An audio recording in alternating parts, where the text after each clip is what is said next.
Saudara, Universitas Syah Kuala berkolaborasi dengan Universitas Sumatera Utara meluncurkan program Smart Farming, pemanenan dan penanaman kembali tanaman hortikultural sebagai pengabdian masyarakat. Hal itu dilakukan dalam rangka mendukung kemandirian pangan dan pengembangan agroekosistem berbasis teknologi.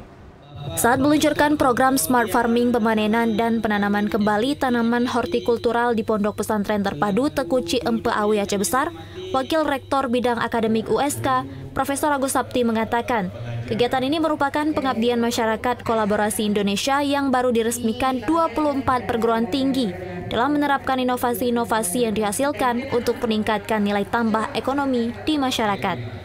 Salah satunya adalah menerapkan smart farming di pondok pesantren ini dengan tujuan untuk meremote kebutuhan air pada tanaman. Tidak semua orang, terutama masyarakat, itu akan adaptif terhadap teknologi baru. Nah, oleh sebab itu kita coba di sini uji coba contohnya dulu.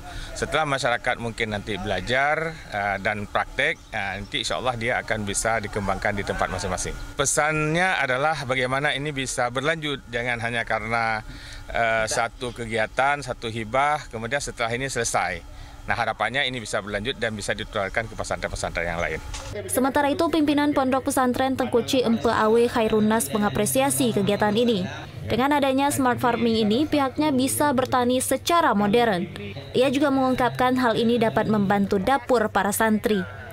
Alhamdulillah dengan adanya program smart farming ini, kami pihak pesantren bersama para guru dan para santri bisa bertani dengan cara modern yang sebelumnya mungkin secara tradisional dan sangat membantu dengan padatnya jadwal kami di sini.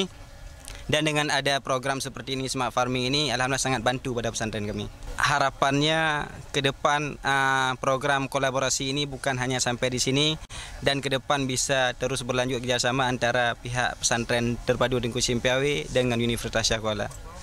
Pasca peluncuran smart farming ini, acara dilanjutkan dengan pemanenan dan penanaman secara simbolis. Dari Aceh Besar, Teguh Ferry, TVRI Aceh melaporkan.